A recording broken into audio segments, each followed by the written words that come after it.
Friends, family, and keepers of the faith, welcome to another Del Boy blog. And as ever, I'm going to date stamp this. It's year 5, blog 26, or in legacy numbers, blog number 234. And it's dated the 16th of August 2026. And interesting week. Yeah, interesting. Not challenging, not disastrous, not fantastic. Interesting from certain perspectives, Wow,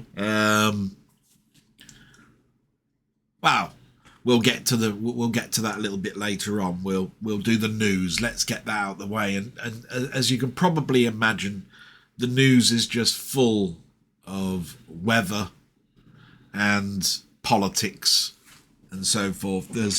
It's all sort of like very damning, if you see what I mean. So I like to just have it to date stamp this diary, so we sort of know what was going on mid-August, if you see what I mean. So what was the first thing that was there?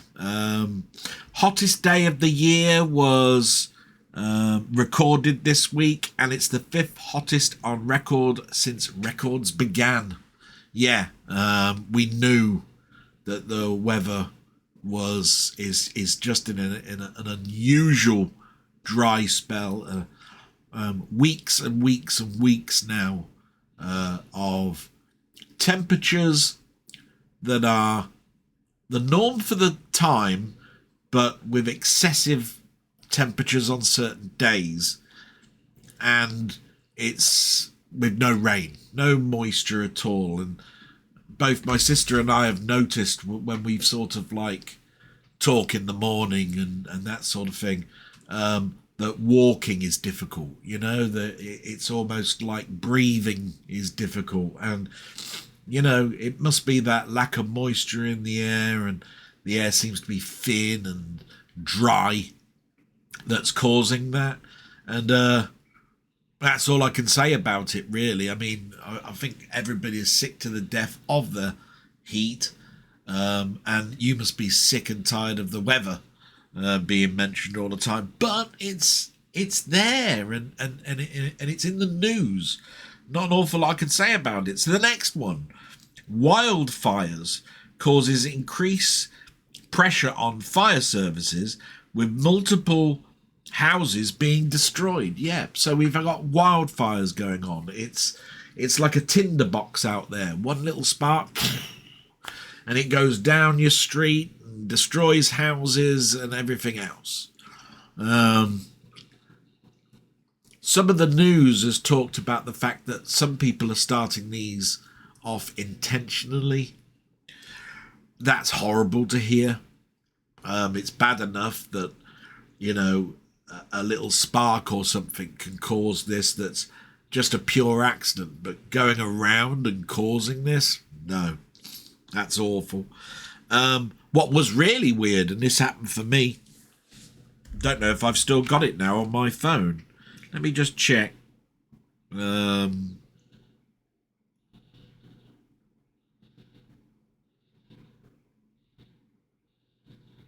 No, I don't seem to have it, but it was an emergency broadcast. I don't think it was sent through the normal messaging system. So this is what it says. Government issued emergency alerts on Friday to mobile phones across the nation and issued a ban on disposable barbecues. Yeah, so on Friday, this message came up and it said about the hot weather and not to buy disposable barbecues, and and talked about the pressure on the services, which we've just been talking about. It came up, and it was on the news. It showed a person recording on a train, and everybody's phone just went bling bling bling bling bling bling bling, and then he showed off his phone, and there was the emergency broadcast message that I had. I've seen emergency broadcast messages before, especially around COVID. It's one of those. Well, obviously it's an emergency, so you don't see them very often. But wow, did it go? I was going, where's this come from? When I first got it, and I went, coin, the penny dropped a little bit. So that was interesting. And then, of course, the heat caused a passenger train to derail, and caused a water pipe to expand and burst, causing flooding near Heathrow Airport. Now, the last bit I don't remember seeing on the news, but the derailment was all over the newspapers and the news when that happened. And luckily, a lot of the passengers walked away unharmed. Obviously, this heat is expanding metal, so derailment. And yeah, I mean, the first thing that came to mind on this was, how much can I trust travel? What's it going to be like for tires and the heat on the road and all of this sort of stuff? So yeah, it must be a worry for people that are having to travel still to work and all of that sort of stuff on how much this extended heat is causing to the infrastructure. So yeah, that did give me pause for thought.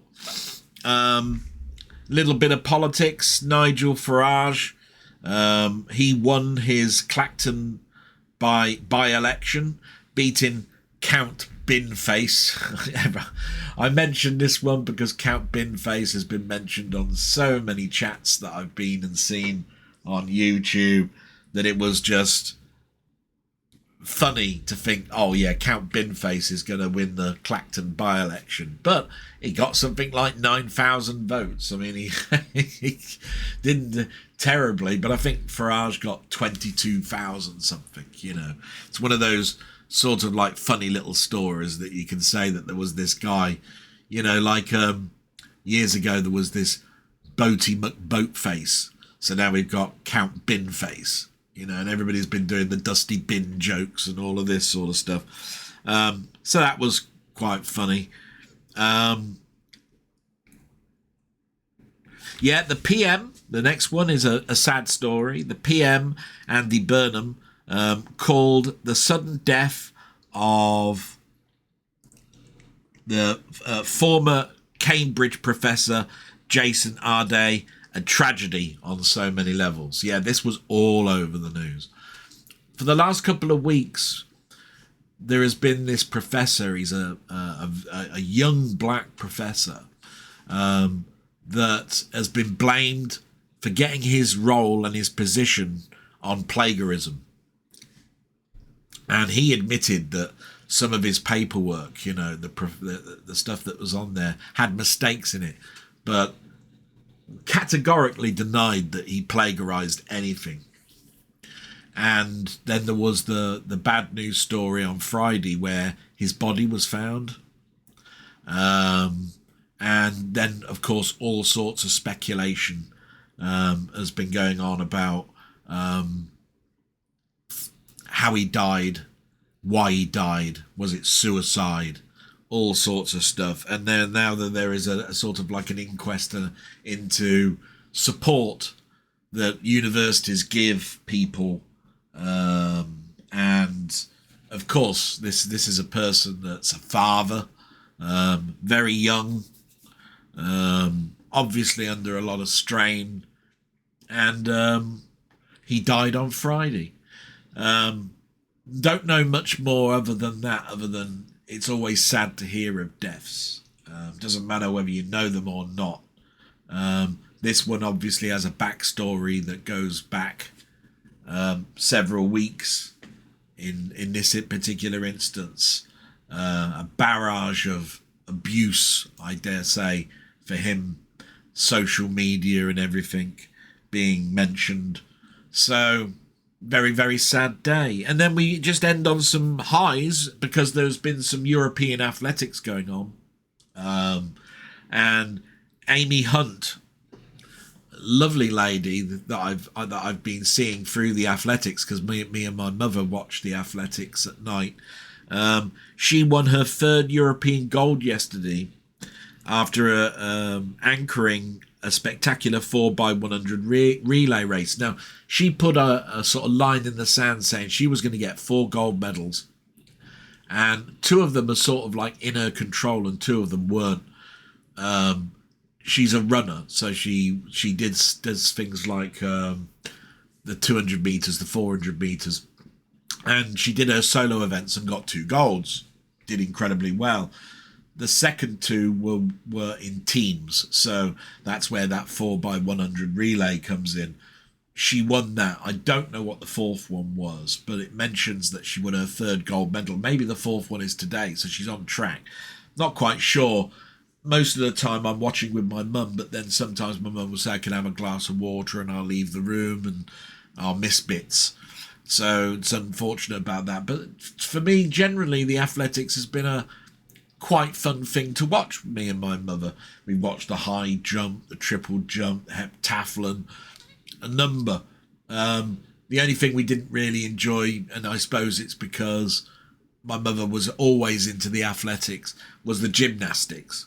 I'm sure it's a fantastic thing.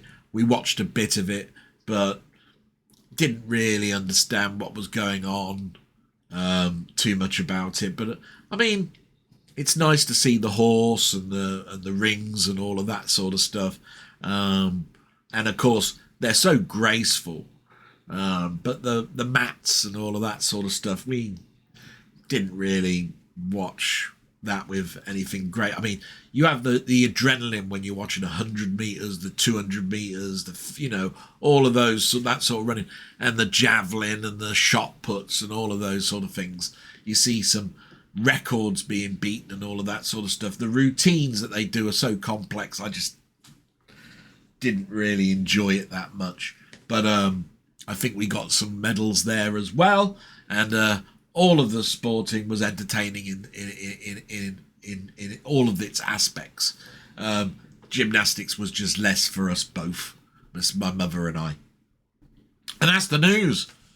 So, getting that out of the way, it's nice to reflect a little bit on the sport. I know that the championship and the lower league started yesterday. I watched a little bit of that with my mother. My mother likes to watch the TV with ticker tape sort of like information going on at the bottom and the scores constantly coming up. She likes watching the odd football game, but she usually likes to watch teams that she grew up with, so Coventry, which will start next week for that, international football with England, that sort of stuff. She won't be totally interested in like West Ham playing or something, because not really in her scope. Do you see what I mean? Me, I like to watch a little bit of the championship to see those teams that Coventry are against last year and see where they come this year. So I'm more intrigued now a little bit with the championship, but obviously Coventry start on Friday, which will be mother and I watching on the telly if it's broadcast. Their first game is against the last year's Premiership leaders, Arsenal. Dreading it in a way, but looking forward to it because, obviously Coventry going back into the Premiership after 20 plus years. It's going to be interesting. An interesting season. I don't expect them to do incredibly well, but it's going to be interesting. That's all I can say about it, and fun for my mum and I to watch. So that's the football. Didn't really watch too much other sport going on, so we'll end that there, and we'll just talk about the week a little bit. So yeah, the heat's been a bit of an issue, but I've kept it on the low. It's been very hot in here. It's hot in here today. I'm keeping cool in the normal way. So we'll talk about my mum first. There's not much more to talk about. There's a couple of things that need to be done this week. We don't like my mum's coughing, and breathing. But as you know, we've been speaking to the doctors, and they sort of like have given the impression that they don't really want to know about every little thing. But we are, if we get even more concerned than we are, we're going to make that choice and make that phone call. Simple as that, really. We've noticed as well that the bed is getting worse. This is an old occupational health bed that's been supplied to us with an air mattress with its own pump and so forth. It creaks, and the bed is on two pistons that raise and lower it, and they're disjointed, so the bottom of the bed goes higher than the headboard side, and no amount of WD-40 and oil or anything like that seems to make any difference. So I'm going to be making a phone call on Monday in regards to that, and I need to sort of like chase up as well the fact that they were supposed to be supplying us with a table with casters. That never happened. They said it was out of stock, and there was supposed to be a bowl, an inflatable bowl supplied to us so that we can wash her hair. That again, never been supplied, and it's been several months now. They told us you'd get it when it's back in stock. Well, I can't believe that it's been out of stock 3 months. Maybe it has, don't know. So there's a couple of things there, and of course, my mother's had her hair coloured because, at her age, her hair goes grey. So of course we've had to get her out of bed and pay for a mobile hairdresser to come and colour her hair, and that's quite an expensive thing. And we split the costs on that, my sister and I. And we got that done, and the rest of the time has just been keeping my mum comfortable with the heat. So the air conditioner has been back on. I've been keeping the place clean as best as possible. Washing the clothes just like normal. So it's been a pretty normal week, with some little concerns of energy levels for my mum, and the heat keeping it cool, and the equipment starting to degrade a little bit, but they're in hand. That's gonna be looked at. Work. What can I say about work? Interesting week with my people manager going on holiday for nearly 2 weeks.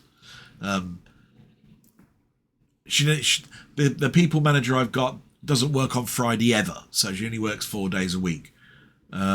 So it is 2 weeks, but it just seems not.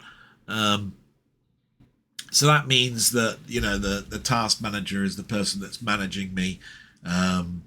I've been on the same duties now for many, many weeks and haven't moved into any new areas yet, but that's changing as of next week. I'm moving to priority and relearning, should I say, since my return, to do some of the more advanced features. So that'll be interesting. I've done a bit of training. It's very difficult to do training in heat. Obviously you're distracted by the heat, the uncomfortableness of this chair. You can see me moving around. And I'd rather do the work than training, but I did some, and it's been mostly refreshers on things like Excel and Word and reporting and leadership skills and things like that. Very simple 1 or 2 hour training courses that are under our government training, rather than complex 3-month training courses on a specific thing that costs money. These are just like intermediate Excel refresher, things like that, which are mostly videos with some class files for you to download and manipulate and play around with. So I've done some of that. And on Thursday night, I was tasked with doing a holiday tracker. Now, that's because a lot of people are booking holidays and they seem to be at the same time as everybody else. So I was tasked to do this holiday tracker. We used to have one, but it was disbanded with. So my manager came up to me and said, do a holiday tracker for me. I went, okay. He said, you've been doing some Excel training. It'd be interesting. Well, look, you see, this is where I've always gone down the road of know your audience, right? I thought it was for him, a management level one. So I did this calendar for 2026. I did a table of all the bank holidays and did a reference to those tables to black out all weekends and grey out bank holidays. Very easy to do that. That wasn't difficult. Then I thought about the categories that were needed. So there's holidays, half holidays, sick, half sick. You know what I mean? By half days, that sort of stuff. So obviously I did some characterization, H for holiday, HH for half holiday, S for sick, HS for half sick. And then I did an if count formula. So that's how you do the half holiday. And I did a 2-column thing where it counts up every time you put in a H, it puts 1. And if you put HH, it puts 0.5. And it does the same for the sickness. And it took me about 2 hours. And I presented it. And I was asked to ditch a lot of it. And I went, ditch it? Why? And this is where you need really this instruction, on who's the audience for. And it makes perfect sense. Now, I want a holiday tracker, he said, that tracks the holiday, but I don't want counts of things because I think it would be bad that a person can see how many people have been off on sick, say. And of course, this is all just a misunderstanding, but you also got to look at it and say, well, you could have mentioned who the audience was. I thought it was management level. So, of course, I had to take all that stuff out. And then it made me think and go, I've just done some Excel training, so I thought you'd appreciate it. Anybody can put in a calendar with the ability to, when you press H, it turns green. Do you know what I mean? There's no formulas involved with that. It's like anybody could do it. I mean, a junior who's just left school that's gone in to work at 17 or something could do that. An if count or a formula or that sort of thing is a much more complex thing. I've just done some training, like I say, to refresh me on pivot tables and stuff. There's no pivot table in this, but what I'm trying to understand is if you're going to use those skills, you need to be given something a bit more complex than a holiday tracker. So I was a bit disappointed, but happy as well, because I was given the task to do it, and it takes me away from training. Do you see what I mean? So can't really complain too much, but it was just the indications that communication still needs to be better on when you're tasked with something, to do something. Do you see what I mean? Do it better, communicate it to me, exactly tell me what the boundaries are. Write an email that says, can you do this and include these features, and I don't need anything complex, blah, blah, blah, blah, blah, like that, rather than a team talk thing, which is where it came across from. So there was that. But like I say, quite simple to do. And it took my mind away from things that are going on with my mum. And then when it comes to me, I've now got the date for occupational health to give me a call about my chair, which is good. I've been back now at work for nearly, must be 2.5, 3 months now. We started off doing my desktop assessment the first week I was back. Here we are, 12 weeks down the line, and we still haven't got me a chair. So I'm still sitting in this chair, which is very uncomfortable with my new sort of like conditions since my mum fell on me and damaged my back. And I'm trying to wean myself off of tablets and stuff, so it's not helping the sort of like body repair sitting on a chair that's really not suitable for purpose. So on Tuesday I've got my discussion with an occupational health member that needs to tell me what I need to tell him or her what I need, which is basically this chair with swing arms, really. Possibly a slightly better moulding system, if you see what I mean, for the back, would be good. But other than that, I've been doing my walking and my exercises and trying to wean myself off of the tablet, so it shouldn't be too hard to get through that assessment. So there's that. I'm looking forward to next week slightly because of the priority work, although that will mean much more scrutiny and less time away sorting, checking on my mum or whatever. But my sister's always here, so there shouldn't be any change to that. I'm looking forward next week to maybe the weather changing to a slightly lower temperature, and I believe that is going to be happening next week. I found it really interesting this week with the solar eclipse that I mentioned in the news last week. I found my old solar eclipse glasses from the last time. They were in this drawer here. But I with the area that I live in, it's full of trees, so the sky was really, really clear, but lots and lots of foliage meant that the sun was blocked, and I couldn't really go on top of the roof with my legs as they are. I used to be able to climb out the side window onto the garage roof, and because it's a flat roof, and get a really good pictures of things like the moon and the sun and all that sort of stuff in the past. So I couldn't really do that, but I saw bits of it. It was around about, I think it was about 11 minutes past 7 on Wednesday, I believe, for that. So that was interesting. That was a fun part of the week.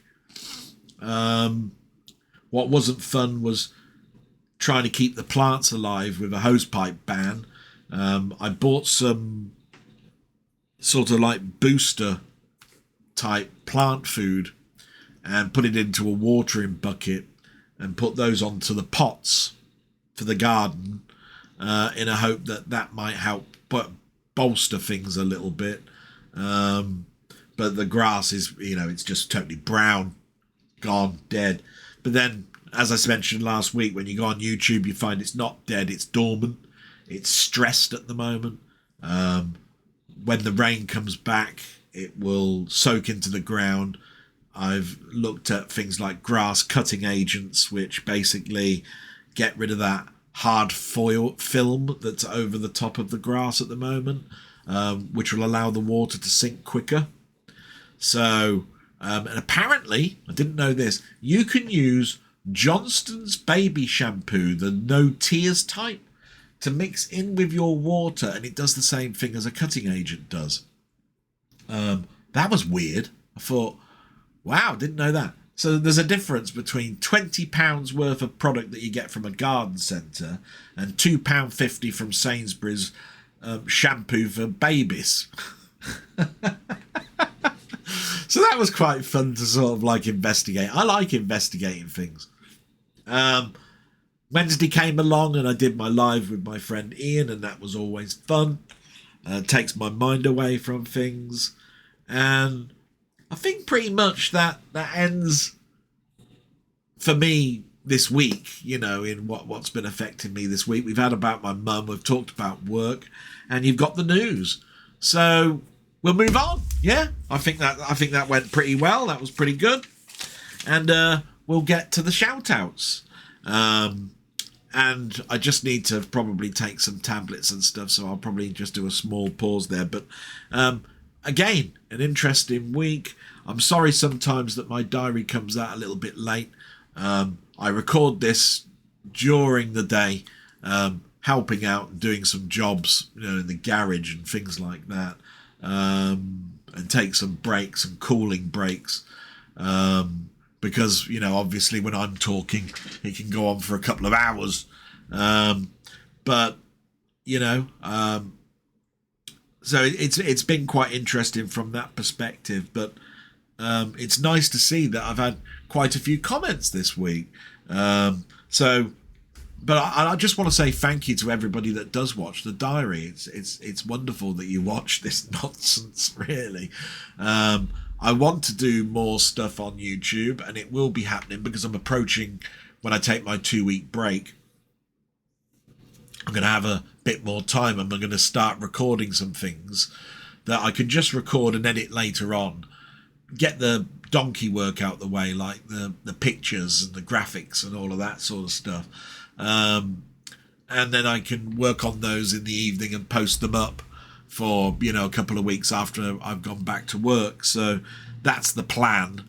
I was nominated to do talk about a game that has meaning for me in what they call the A to Z of gaming. And I was nominated by 20th Century Gaming with the letter T. And he nominated 2 others. And I did explain to him this might take me a little while to actually do because, looking after my mum. And he said, you don't even have to do it if you don't. But I love collaboration. And I don't normally do these types of things. But I thought, do you know what? I could do a short. Haven't done many shorts. The only short I've done is for my mum when I did a garden video to cheer her up. And I thought, I could post that up on my YouTube channel. So I put that up, and that was back in May, I think. So I thought, I'll do my letter T as a short. And of course, the first time I recorded it, it went well over 3 minutes, didn't it? So I did it again. And I got it down to just over 2.5 minutes and put it up. And it's up there now. So yes, there's been something new that's gone up. I've nominated 3 other people, but those 3 people, they don't have to do it. It's purely up to them. I found it a fun thing. And it was nice to get something out there. So it helped me. But for them, because they do so much content, they don't have to do it. So unfortunately, they've got the letter U. So probably a little bit harder than T, because I mentioned in my short you could put the in front of anything, the UFO incident, the what, you know what I mean, the Sentinel, you get it. So yeah, I did one, and I did an honourable mention in the text part of a game that was probably more likely to have been a critical game with the letter T than the one that I chose. But it is my personal choice of a game that I played a lot or I had a great fondness for. So go and have a look if you've got time. But going back, so all of these people I need to mention because they've left comments. But to anybody that's watched this, thank you very much. And the people that have left comments are Carl Todd, Jambon, Roberts Retro Gaming, Denny, Ian Hill The Ramblings, Steve Still Plays Games, Colin Jones aka Ponder, Martroid, Muckman Movies, and David Marshall. Thank you so much, guys and gals that have left a comment there for me. Absolutely wonderful. And I'm just going to, like I say, do a quick pause, and then I'll be back and we'll go through those comments and see if I've got any words of wisdom to any questions that might be there. So won't be a moment. And I'm back, and we'll go straight into the comments. And like I say, thank yous to everybody that watches. And we'll start off with the very top one. It's from Carl Todd. And he's put, "Hi Del, hope you and your week went well for both of you and your mum. I hope that the work issues resolved themselves satisfactorily. Did you make any progress in getting a new chair for work?" Well, I've already mentioned that, so watch a bit earlier. "I went to see The End of Oak Street yesterday, and I thought it was an enjoyable movie. It was a film that did what you'd expect from a premise of dinosaurs in a neighbourhood. But there were a couple of unexpected scenes that drew laughs and then shocked gasps in the audience." Yeah, I first heard about this film actually through Ian Hill. He read an article out from SFX magazine. That's how I knew about that film. And I know that you listen and watch to the Mark Commode Weekly Show, and I thought that their review was a little harsh. Some points seem to have been missed too, such as the kid had a bow and arrow because something happened in the past, so he was scared and wanted some protection. Also, some dinosaurs had feathers to be more realistically based on more recent understanding of the fossil record. Yeah, I have to sort of like say that I listened to Commode, and I've mentioned it before, because he's the closest thing to nostalgia for me in regards to the fact that I used to travel to work and I used to listen to Radio 2 and Radio 5, and they used to have on a Friday some reviews of films. And of course I used to like the film series with Barry Norman, you know, film 72, 74, you know, film 81, all of that sort of stuff. So it's nice to have something that is akin to what you used to listen to or watch when about films. I know there's a lot of YouTube channels that do film reviews, and I find them incredibly interesting. I've mentioned a few people in the film section, so those are always good. But I do like to hear it as well from a personal critic, and like I say, Mark Commode probably scratches that itch a little bit. So you got a couple of questions. What is your favourite film that features dinosaurs? That one's pretty easy, really. I think ever since Jurassic Park, that's been a favourite of mine. I've seen lots of films with dinosaurs. As a kid, space and dinosaurs was big for me. I used to read the books at school and all of that, and look at the dinosaur pictures and you know, and the scale of them and all of that sort of stuff. They were hand-drawn pictures. They were great. So, of course, when it comes to films, I used to watch Journey to the Centre of the Earth. And even in my adult life, I watched the Land Before Time cartoon, you know, with that. I think that's the one with the little squirrel-type character that's trying to get a nut, you know, and they're walking. No, that was Ice Age, wasn't it? Ice Age, yeah. So I remember looking at the very early ones of those and finding them quite fun. But Jurassic Park has got to be my number one dinosaur film if I think back on something that I can rewatch now. But Journey to the Centre of the Earth, People That Time Forgot, you know, Million Years BC, you know, all of that sort of stuff are great films for me to go back to. And some early Ray Harryhausen effect type films, all good. What else you got? I'm looking forward to seeing the Digger movie. It makes me think of Dr. Strangelove from the trailer. It made me realise that I haven't seen a good comedy in many years. What's the last good comedy film that you can think of? Last good comedy film. Do you know what? I've talked about this a number of times. Comedy is, I think, as a pure film made as a comedy, not a film that's got comedy elements in it, it's pretty much dead. You know, we've had this Coming to America 2 and all of that sort of stuff, and they've all left me very cold. The comedies that I loved were the stuff in the 80s, Planes, Trains and Automobiles, you know, Trading Places, The Blues Brothers, all of those pure comedies, loved them. And of course, through my childhood, the Carry On films, the Norman Wisdom films, Laurel and Hardy, Chaplin, all of those in my past, I'll still watch now and get great enjoyment out of them. But comedy films in the 2000s and that, it's like a dead medium. I know some people, you know, really go overboard on Anchorman and Zoolander and all of those. Along Came Polly, that sort of stuff, the Ben Stiller stuff, Meet the Fockers. And I did say Fockers. But if I was to name a couple of films in that modern era,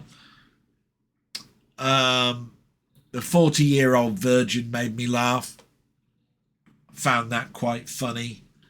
And then I knew about this film because of the TV series before, even though there was a film that it's based around, and that is what we do in the shadows. Probably because of the horror element with the vampire characters and that sort of stuff. I found that quite funny. Everything else, I really don't see. I know that there is comedy element in a lot of films, but a pure outright comedy, there's probably some I could mention, but they're not coming to mind to me right now. So I apologise because it's probably just my mind. So I'll put my hand up and say, hey, you know what? There's some great ones out there, but they're not coming to mind to me at the moment. So you put all the best to you and your mum, and I'll definitely pass that on. And thank you very much for your questions again, Carl. Thank you so much for being here and commenting. Marvellous. Thank you. Salute, and we move to Robert's Retro Gaming. My friend in Canada, who's got a great channel that I'll talk about later on, and a fantastic guy. So let's see what he's put today. He's put, Del, I'm sad to say that I didn't make the time to listen to much of your blog this week. I really do hope to listen to the coming one. I enjoy listening to your thoughts on various subjects and hearing what is going on in your life. I did see your short this afternoon, and I'll figure out a response for the letter U. So that's going to be a bit of fun. And don't feel the need you have to. It's one of those ones where it says talk about a game, nominate somebody else, right? And therefore, it's who you know, and I don't know quite who else to nominate. You came to mind because of your gaming channel. Maybe it will help boost your channel a little bit. I hope in the way it does. If you don't do it, no problems. Addition, you've put. I ended up listening to this diary for more than an hour after I typed my small comment. Lots of good discussion as usual. Thank you very much, and I'm glad that you managed to go back and find some time. As always, all the best to you and your mum, and I'll pass that on, Robert. Thank you so much. And like I say, he's got a channel. Please go and have a little look at that. And thank you so much. And we must move on. Otherwise, this will become very long and lengthy again. And we get to my friend Jambon, who I'll be meeting up, hopefully, in the next couple of weeks when we go to Pinfest. Always a highlight of my year. So I'm really looking forward to that. And we'll see what he's put. He's put, hi Adele, thanks for another excellent vlog, or diary, I call it really. Sorry I've been a bit quiet of late. A lot of my free time has been consumed by house hunting, family, and book club. I know about your book club. It sounds very interesting, that. I'd like a movie club, to be quite honest, in my local area. That would be really good. Just have a bit of water. I have a question you've put with a long-winded introduction, if that's okay. And if you haven't been asked before, please. If you haven't been asked before, please. A recent Windows update messed up my PC, and it was the final straw. So I finally switched to Linux. Microsoft can go do one. Totally get that.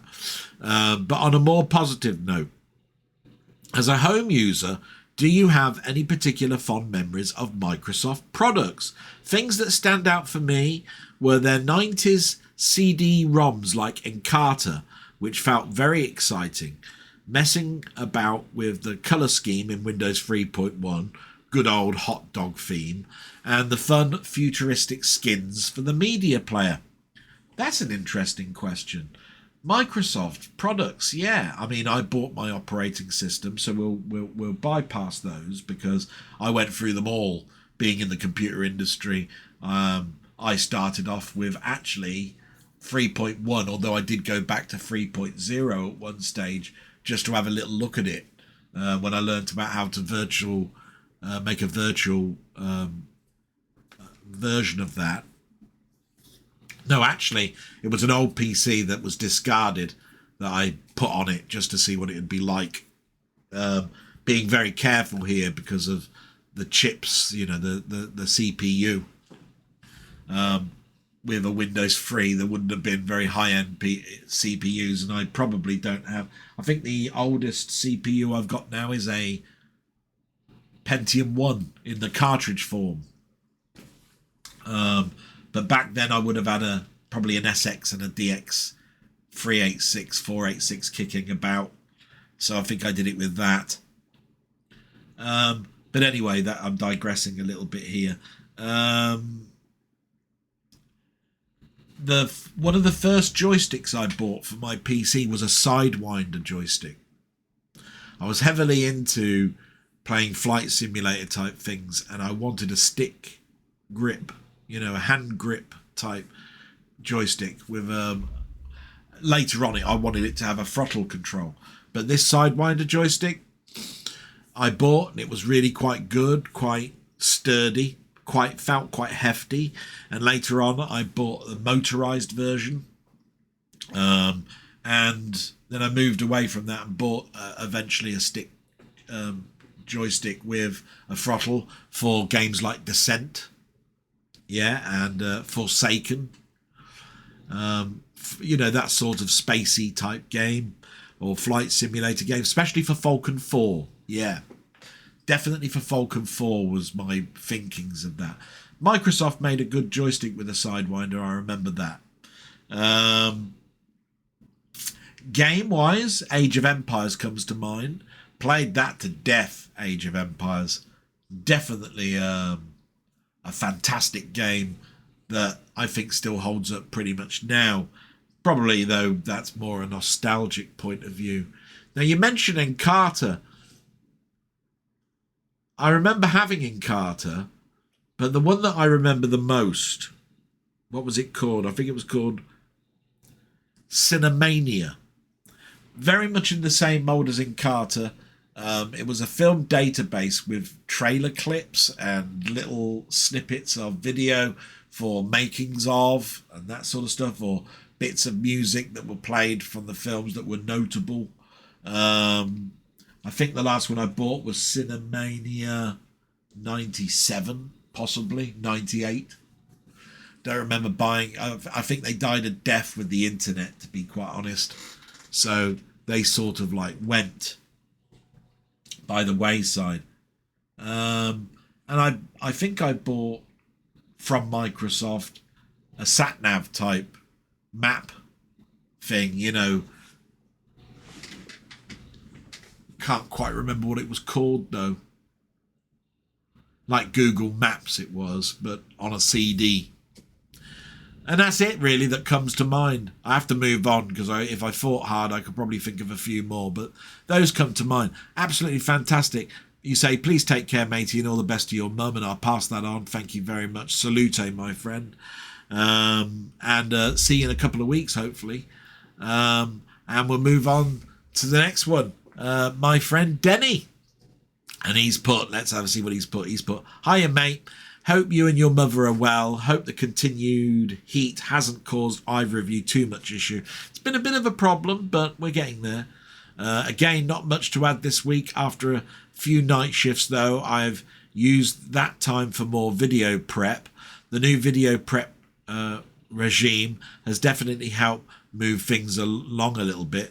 Small chunks of the time seem to be better than one long session, which is generally how this works now with the pausing and so forth to come back. I have to say, makes it a little bit easier for me.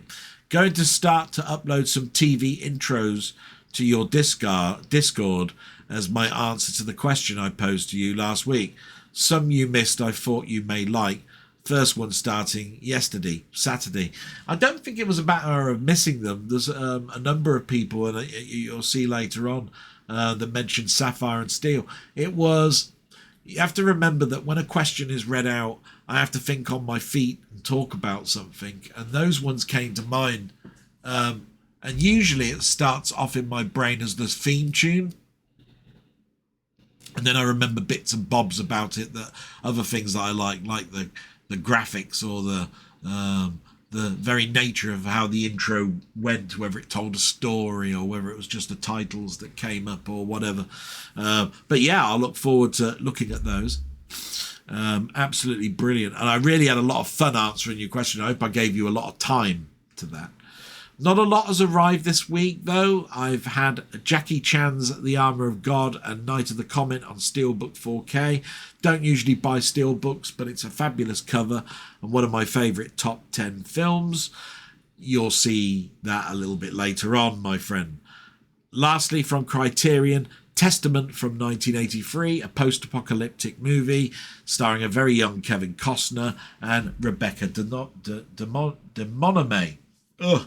Can't pronounce that very well. Absolutely fantastic. I do remember Testament. And of course, you'll see the other one a little bit later on. So a question for this week. Dolby Vision 2 is being released soon. And the best news is you don't need any further equipment if you have a player that supports the original Dolby Vision. A software update is all that's required. Now, that's against what I know of Dolby Vision 2. I mentioned to you, Denny, and some others in my blog about this guy that reviews TVs. And he went to the TV Expo and he was talking about the big stand for Dolby Vision 2 and he was explaining what it is, right? It's very much a product that has content intelligence and AI inbuilt in it. And that's what put me off. I went, oh no, AI being mentioned again. What it basically does is it helps with all the blacks.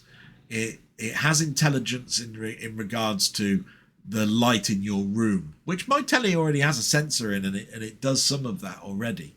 But it has what they call advanced content intelligence in regards to how the frame buffer works and how the color correction works for your panel. Now, he explained it as being a chip orientated feature. Can't remember the chip name. What was it called? Pentacle something or other. It was called the Pentacle chip. It was shown in a Panasonic TV. I remember seeing it. And this chip is required to do anything with Dolby Vision 2. Now, what I do know is it's backwardly compatible with Dolby Vision, which certain players will need a software update to make it work with the new chip. But as far as I know, Dolby Vision 2 will not work unless it's integrated into your TV. You've got to have this chip. It's a bit like this new Freely that's coming out, which is the replacement to Freeview. You have to have this chip to make it work. It's no good just having Wi-Fi.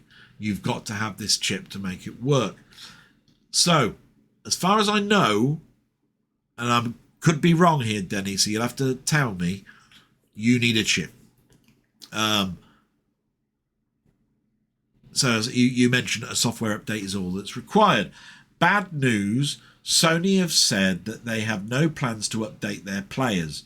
Do you take this as a sign that Sony, after the PlayStation 6 debacle, that they will pull out of the movie physical media long term? I think they will,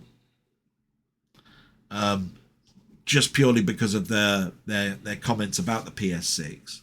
But when it comes to their players, their last player, and this was on Techmoan this week, and this is why I know it and why it's fresh in my mind, is a 2025 4K player, which is actually more expensive and has less features than their older version, which was from 2018. Now, what that basically means is they've took their old 2018 player, given it a new model number, took certain features away, I think it was Wi-Fi and something else, and then changed the menu system and rebadged it and brought it out, and it's more expensive than the 2018 model. So that means they haven't developed a 4K player since 2018, which is similar to LG that pulled out several years ago. even Panasonic have only done their 820 and 9000 series, and they've just refreshed them. They haven't brought out any new models, and God knows about anybody else. I believe that there are some really, really strong £2,000 4K players, that are done by boutique hardware labels that try to be everything, and they weigh a ton, and they have aluminium in their bases, and they are there for the movie enthusiast, which I am one, but I haven't got $2,000 on a player, right? The TV that's behind me, which was a very expensive TV when I bought it, at about $2,500 for a 55-inch, is now a TV that you could buy for under $1,000, and to be quite honest, is only a 55-inch, and most people now are going to 65 and above. I couldn't, for this room, make it ridiculous. So is it do I think Sony will be moving out of it? Yes, because all the writing on the wall from Techmoan seems to indicate that they haven't refreshed their players or developed any new ones. They're pulling out of, or have done in the past, pulled out of CD players. They don't make those anymore, relying on you to use your 4K or Blu-ray player to play things on.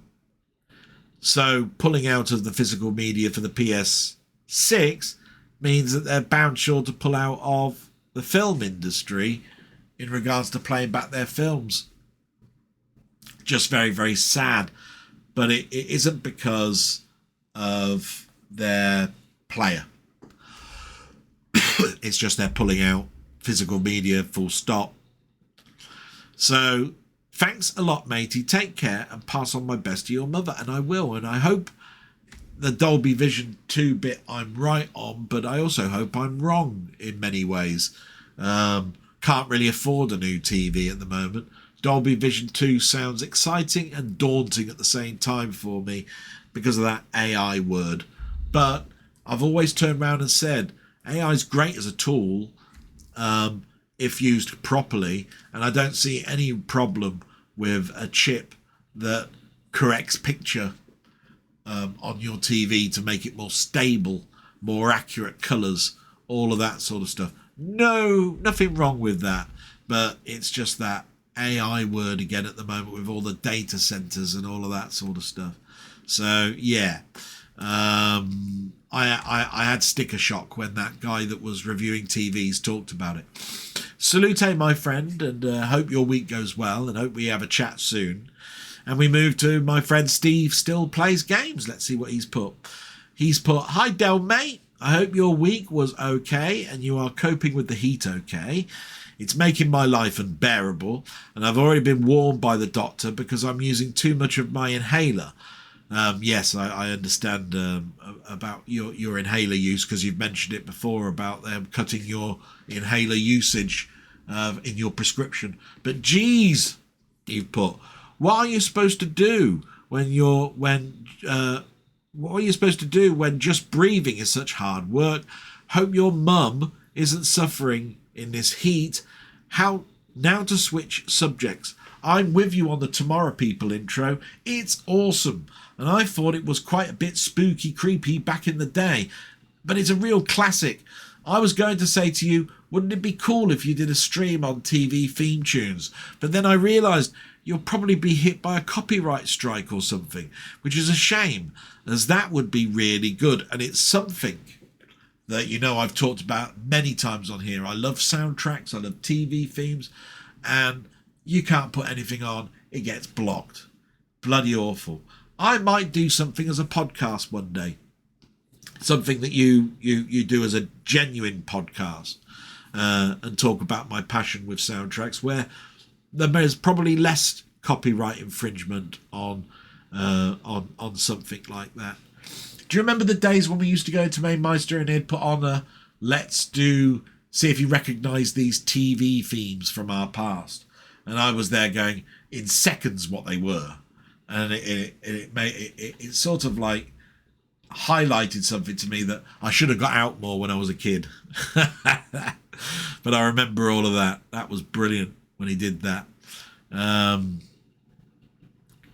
Talk about spooky and creepy theme tunes. Sapphire and Steel has to be right up there, of course. And it's one of those things where if I had more time and I'd thought about it more, that would have come to mind. I remember the intro to that.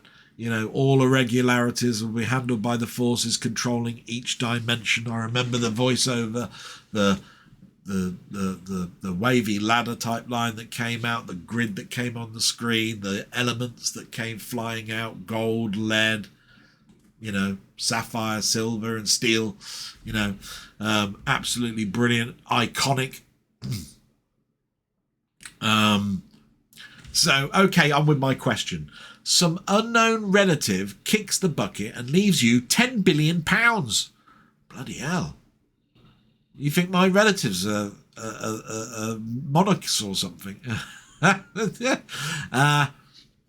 billion. And with modern gaming going to hell, AAA games that are unfinished or broken, Sony dropping discs, Nintendo selling games on key cards, you decide to bring out a new console that's for the gamers, not the stakeholders. That sounds like Jack Tramiel with the for the masses, not the classes.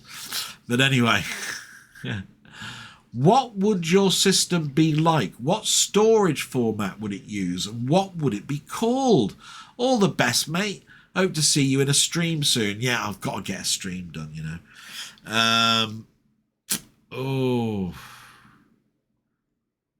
It's a difficult one.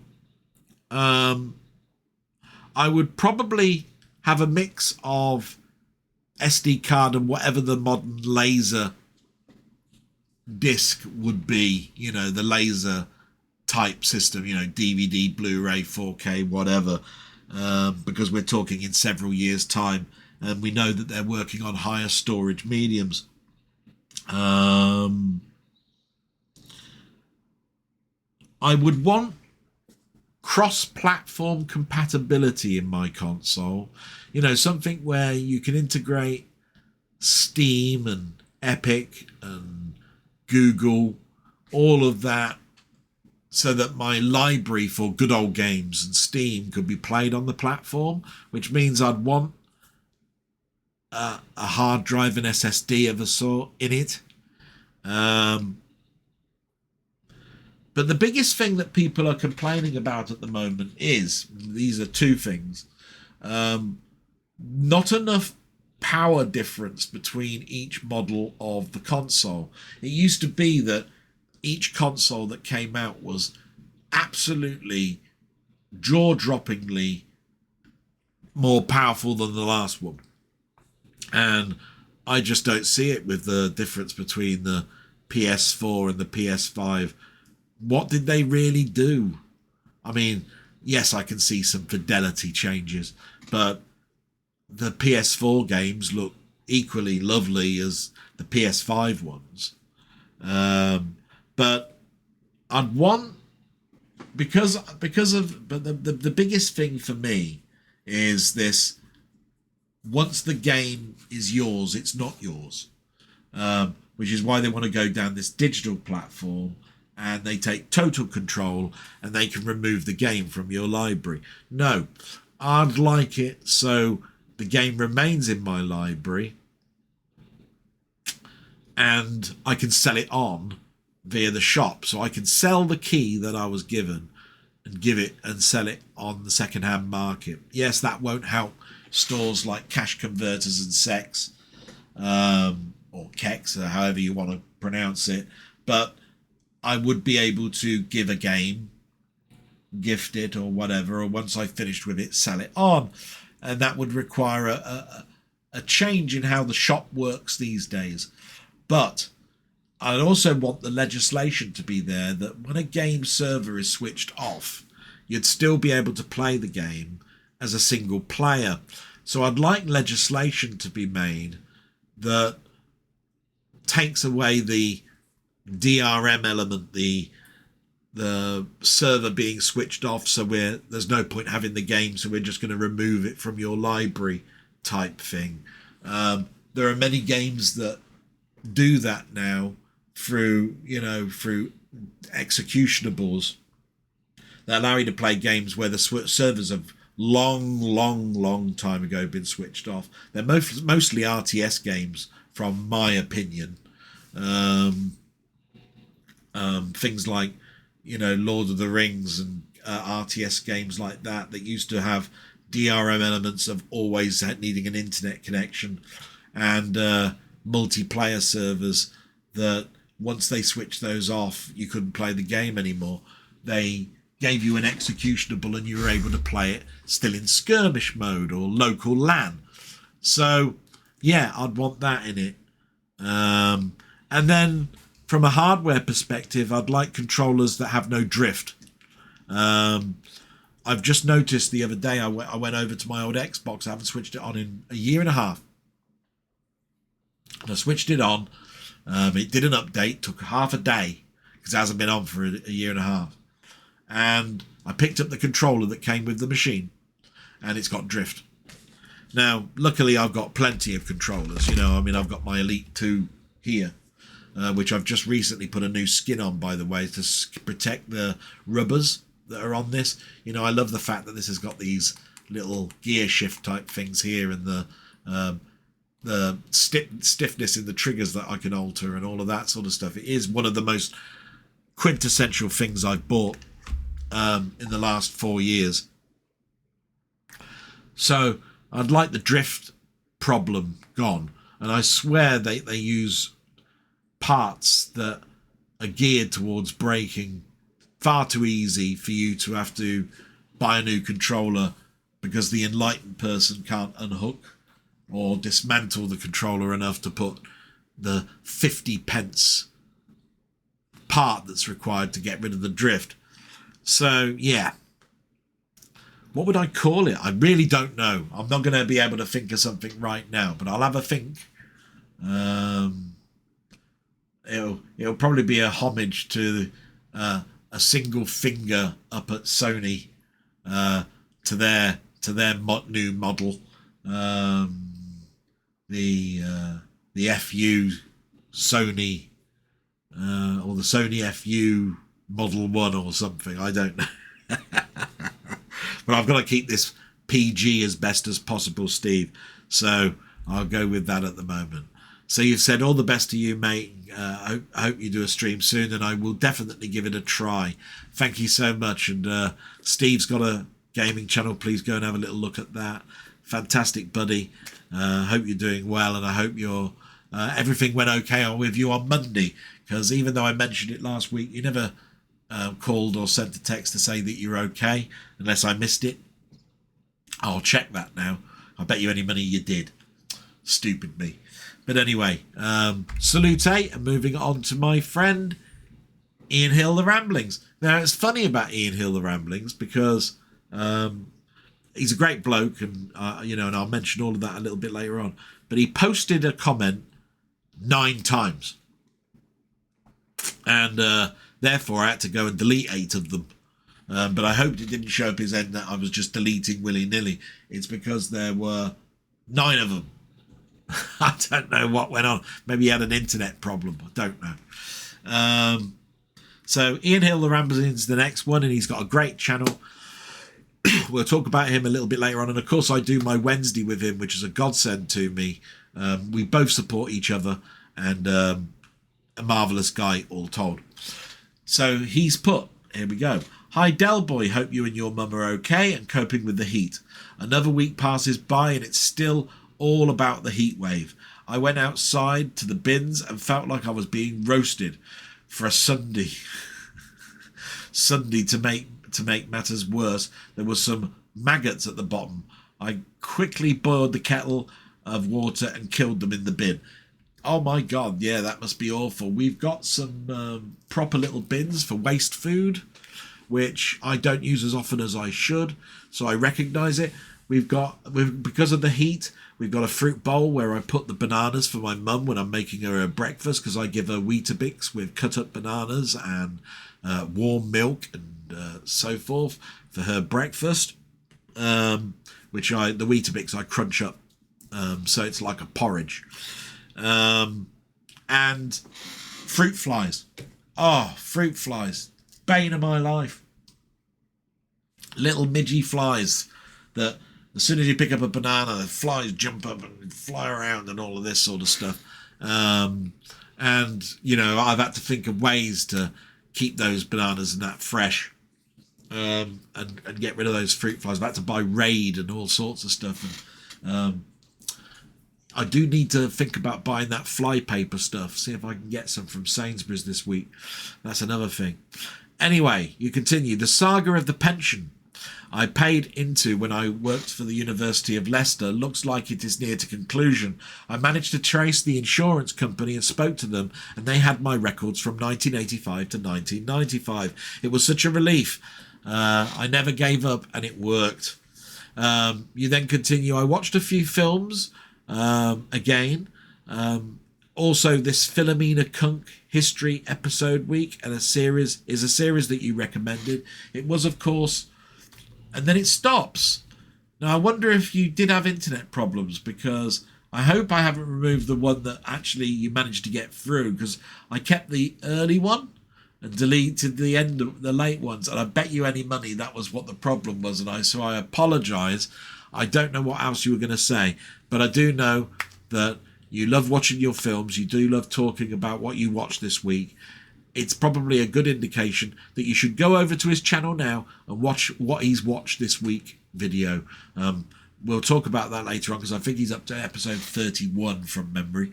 The Philomena Kunk thing, we laughed and laughed on Wednesday talking about Philomena Kunk. If you don't know already, Ian used to work in a library and loves his history. So Philomena Kunk is one of those jokey presentation satire type shows where it talks about the earth, history, Shakespeare, Christmas, and how it's been used across history, with lots of mispronunciation of words and all that sort of stuff. I've known her since the Charlie Brooker days of his weekly wipe and end of year wipes. And Diane Morgan is just a great comedian, and the character Philomena Kunk, we need more of it, Diane, if you're watching this, and I'm assured you're not. She's in a new show at the moment called Anna Droid, which is really, really funny. It's on a BBC One on a Friday, I think, at 9:30. Very, very funny. Watch it on iPlayer if you haven't got that. I can't say about the rest of your comment because it's not there. But I do wish you well, my friend. I can't wait to see you on Wednesday. And so sorry that's happened. Good luck to you, my friend. And I'm so glad about your pension. And we move now to David Marshall, who is a great character who comes in and sees Ian Hill, the Ramblings, on a Wednesday with us. Marvellous.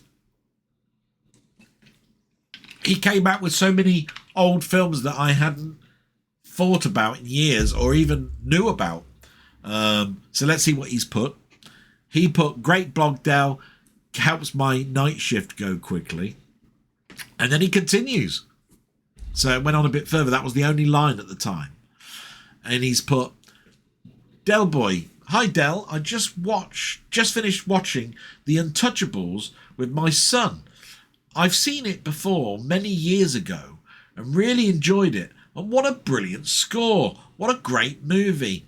I know from listening on a Wednesday evening how much you appreciate good soundtracks. So just thought I'd message you my thoughts. And thank you so much for doing so. Yeah, absolutely marvellous. Of course, The Untouchables is a great film in its own right. Won Oscars.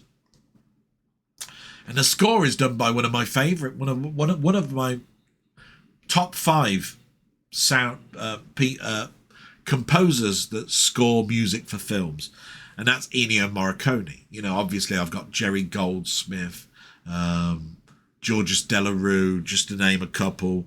Ennio Morricone has just been with me through so much of my childhood, You can buy, obviously, individual scores, but here's two if you just want to just buy a general release of Ennio Morricone. He brought out these 2 volumes. So there's Ennio Morricone 50 movie themes hits, part 1 and 2, gold and silver. Okay. 3 discs sets.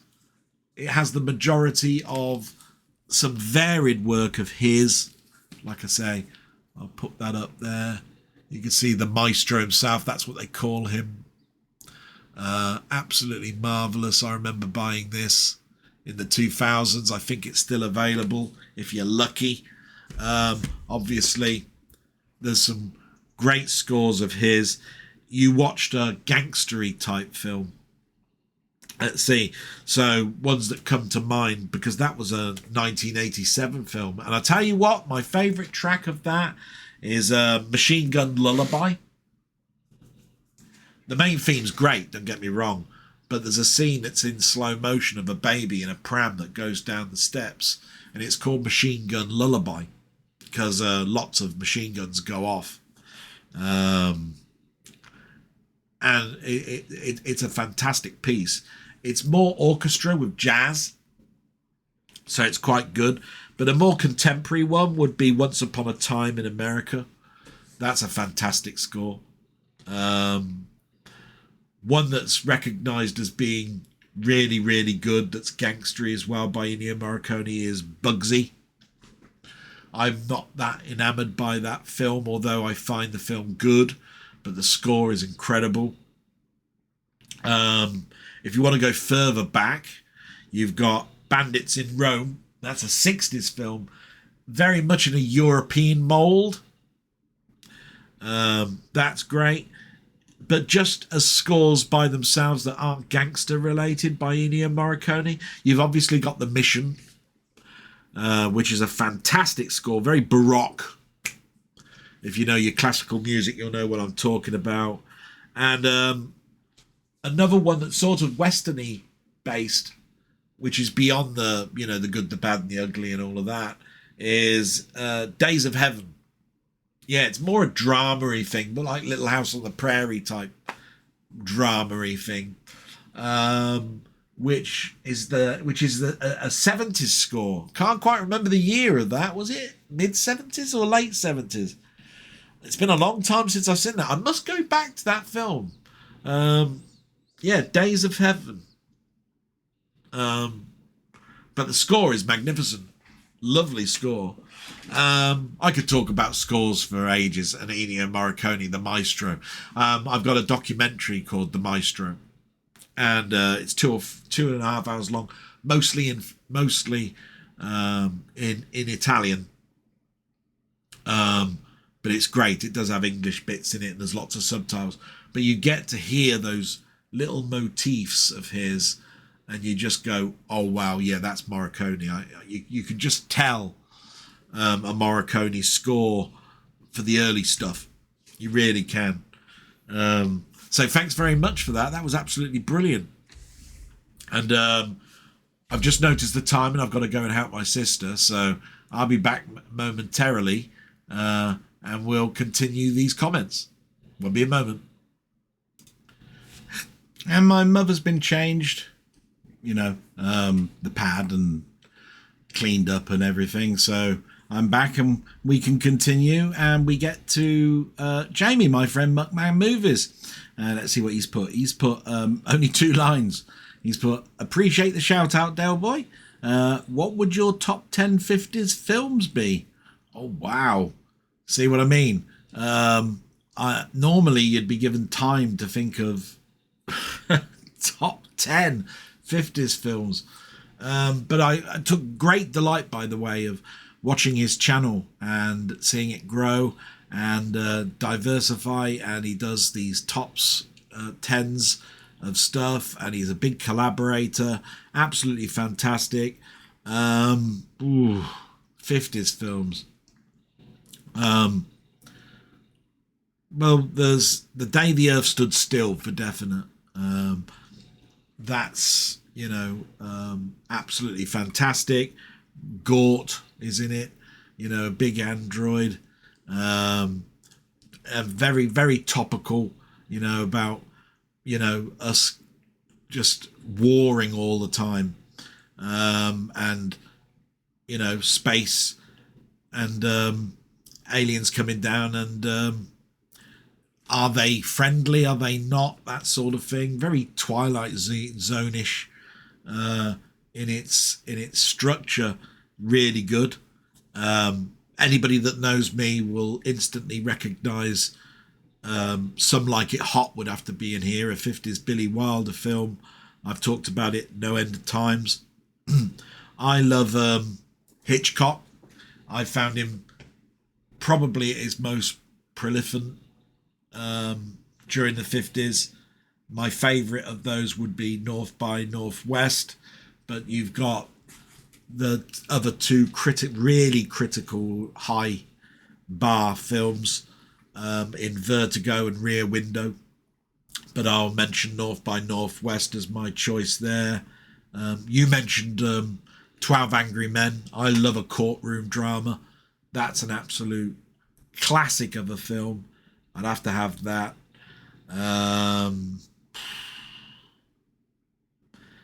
Another science fiction, Invasion of the Body Snatchers. That's a 50s film. Love that. Going back to my childhood, I would say The Lady Killers as an Ealing comedy that I'd mention. One of my most favourite films of the 50s is Ben-Hur. I did a review of that. That's a very difficult one, though, because you've got the Ten Commandments, but I'll choose Ben-Hur. See, it's very science fiction heavy, but I would have Forbidden Planet in there. Very much based around Shakespeare, but a very early Leslie Nielsen in a drama heavy type role rather than the comedic roles of Frank Drebin and The Naked Gun. One that really comes to mind, what was it called? It was directed by Bergman. Seventh Seal. Yeah, the chess scene. So this is a medieval coming back from the Crusades type film. And there is a famous chess scene in it between, the main character and the devil, I think it is, isn't it? It's the death. I think it's not really the devil or the god. It's death, and they play a chess scene together. That alone makes that film interesting to me. They did it in Doctor Who, believe it or not. Playing a game for stakes. Do you know what I mean? And I tell you what, I was off school once, and Airwolf was in my mind. So Ernest Borgnine was in that, and of course I recognised him in Airwolf and the taxi driver in Escape from New York. But a black and white film came on, and it was called Marty. Biggish type bloke, drama based. He owned a butcher's shop, if I remember rightly, and he was trying to get a girlfriend type thing. So it sort of like hit me because I was in my, growing up, turned into my teens, started to get interested in girls, women. So Marty comes to mind. That was a great film. Love that. I've later found out that he won an Oscar, I think, for that. And of course, I like Tony Curtis, but I also like David Lean. He did Bridge Over the River Kwai. I could have mentioned that one, but what's that film with Tony Curtis? It's The Smell of Success, I think. It's got Burt Lancaster in it, about journalism. So I can't quite remember the title of that, but I think I've given 10 there. Now, if you really want to know the definitive 10, I would go and look at Jamie's Muckman Movies channel. He's got some incredible foreign films in there. I think there was one in there that I need to watch. I think Seven Samurai was one, and I think Tokyo Story. Now, I've never seen Tokyo Story, so I need to go and watch that. I think that was in his top 10. So yeah, but he does like his foreign films, and I should watch a lot more foreign films than I do. So yeah, I think that's it. I think I've done some good ones there. Salute, my friend. Go and have a little look at his channel. It's absolutely brilliant. I hope I've done some justice there. I've had to think quickly on that one. I'd like to give it some more thought. Yeah, because I'm not even sure if all of those were 50s, you know. They could be early 60s. So I hope I got it right. Let's move to Colin Jones, my friend Colin Jones, aka Ponder, and see what he's put. I'm hoping that your mother is feeling. I hope that your mother feeling more tired is down to the heat, and it improves once the weather cools. When she is happy, that's a good thing. Send in my regards. Yeah, thank you so much. Fingers crossed that the future at work goes positively. You definitely deserve it. They do seem to be a better than average employer, but there are still ways that they can improve. And that's exactly how I'd probably word it. They are. I just think sometimes that some people may be a little bit more figure orientated rather than feelings and thoughts and understanding on predicaments that people are in. You know, pushing training at a time where your thoughts are not 100% on things can be difficult for someone like me to do. But I totally get it that I'm paid a wage, and therefore I need to do stuff that will bring me up to speed with others and do the job properly and all that sort of stuff. So it's a hard track for them as well. You continue. You should have my opinion on cinemas by now. I will say, though, that we've never been thrown out for bringing our own food. And I have to say, I haven't been thrown out of the cinema for bringing my own food for a long time. I just know that it's a no-no. And I didn't see many people bringing in a packed lunch or anything like that. And it is a form of contention because just like anything, cinemas get a percentage of the money for the gate that comes in, and the most that they make money-wise on is the food and drink, and therefore they do frown an awful lot at that. But thank you for answering my question in your own blog. I was pretty right that it was Monday. I think actually, though, you reminded me it was Monday, if I remember rightly. So thanks very much for the reminder. Talking of chiptune trackers, etc., I have kept up with it all the way through, even MIDI. I think my favourite tracker file is a 7-channel S3M Realm of Chaos, and I've even written a 9-channel tune myself when I couldn't find a backing track for Human League's Louise for my covers parody.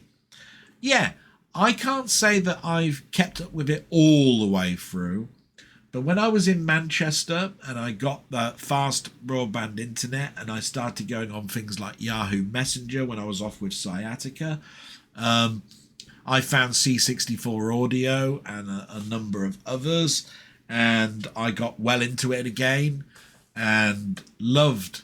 I always said back in the day that the SID chip was a great chip, but I always wondered whether what these tunes would sound like with a full orchestra or proper instruments, and that was the attract for me.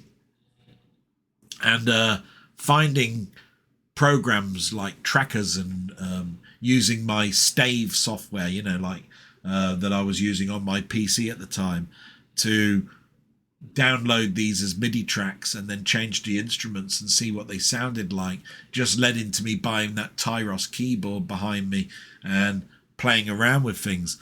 Um, I've done my own tracks and recomposed game music. Did my own version of Flimbo's Quest when I was at school. That was great because they gave us little tasks to do, like do a sort of like tune no greater under 20 notes that loops, and hand that in as a project, which we'd have 6 or 8 weeks to do. And I'd have tunes in my head from playing games like Flimbo's Quest, say. And I'd count the notes and go, that's under 20. And then I'd try and do it myself. And then when I handed the project in, I'd say it wasn't my own composition. It's my own version of it. And I remember I got accommodation for that, if I remember rightly. Yeah. As for one TV theme you mentioned, Automan exists as a SID file, but it wasn't until 2022, and it's a good one. Yeah, Automan, really not talked about too much as a theme tune, but I loved it, just like Street Hawk, which is LA.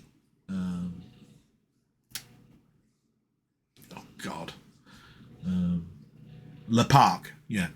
Amongst other tunes that I love. The Airwolf tune, loved that. You also mentioned Pearl and Dean, which were my grandparents' names, or as we used to call them, Grandma and Papa. Oh, that's a terrible joke. Not really, of course. The power of suggestion. That's great. I've never really actively watched the Stallone Dredd movie. As far as I'm concerned, it wasn't Judge Dredd for the reasons you mentioned exactly. That was to do with the conversation about masks and helmets and things, and the actors' egos. I've put my foot down on chain challenges. I don't mind joining in community videos, but I'm never going to nominate anyone ever, and I make no apology for that. Even nominating 2 will quickly build to the population of the planet if it was all done properly. So no, not going to happen, and I knew that, and I didn't nominate you. However, I will say this, I'm exactly of the same feeling, but I also like to collaborate.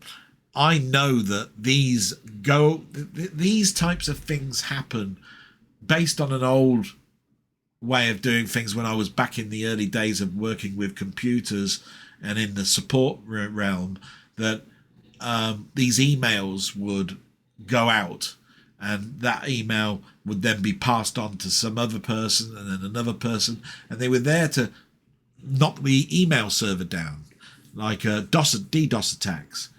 So, we look at these things like phishing emails now. So of course, my sort of like short will have mentioned 3 people. Those 3 people do theirs, and they nominate another 3 people, and so on and so on. And just like you say, virtually the half of YouTube will be filled with these. Not a big fan of them. I do like the collaboration ones, like I'd like to know what my friend's 10 top 50 films, films from the 50s are, and remakes and sport films. All of those, they're all good, but they take time to do, and I don't have the time. So this one was just something that I could do that was a short, so I did it. But yeah, I wouldn't be making a habit of it. The Tomorrow People never scared me. It made me want to be one. No, but I do. I still go along the note that it was a scary intro for a kid, my age anyway. But being as you're about 94, I suppose it wouldn't scare you. Just my little joke there. And then, of course, you got a question. My question. What's the most complex network you've ever set up, either for work or personal use? I think I may have asked that one before, so I have a bonus question. What's the smallest handheld game you own? Oh, wow. One thing you have to note about me is that I've gone in as a support role, so I never actually really had to set one up. I have, when I went up to Manchester and I went out with my girlfriend, her father had a business, and he had a ring network, very easy to work on. But I told him it was so old and his PCs were so old, he really needed to upgrade them. They were really, really crappy old IBM PCs, dating back to I don't know, 89, 90. Really old, sort of. They look like dumb terminals. So he needed to really do something with those. But I've had to maintain networks in the probation service, and of course in the doctor surgeries.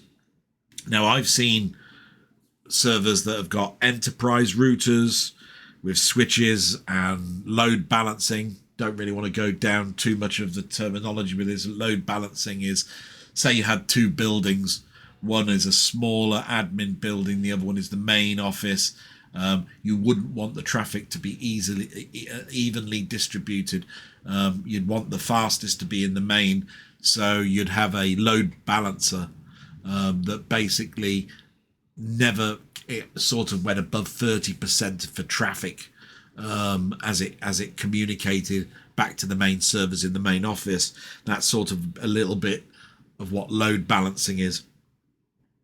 We had next gen firewalls. The server room would have what they call power over Ethernet for what they call the WAP distribution. That's the wide area for Wi-Fi. So you needed power over Ethernet, so you'd have an Ethernet cable that goes in that supplied power to another unit. There would be lots of these Wi-Fi antennas distributed around the walls to stop dead zones. So I used to support those. Obviously UPSs that would be built in, along with a backup routine. So we called them redundancy backups, that usually used tapes for their backups, although we started to move into burners as I was leaving to go into the MOJ. And then we'd have what they call demilitarized zones, or a DMZ. That's how we named it. Those were for web and email portals. So those had one function, and so were separated. But we also had zero trust tolerance. So this is where we would use sub-networking IP address distribution, where you'd have certifications given that would give you a particular lease on an IP address, that when it dropped, it would then be given to somebody else, and therefore you had certain amount of certificates that you could hand out. So if you were in a building that would normally have about 60 people in it, you'd have about 100 certificates. And when the person dropped, when they logged back in, if it was within a certain time, they'd grab back the same IP address. If they left, and they left for over than 12 hours, it would drop and somebody else would pick that up. That's sort of like how that works. Those are the sort of networks I worked on. I've probably bored the pants off of people with that, but that's pretty much what I did for in the probation service for over 10 years and 5 years in the National Health Service in the what they call the Primary Care Trust.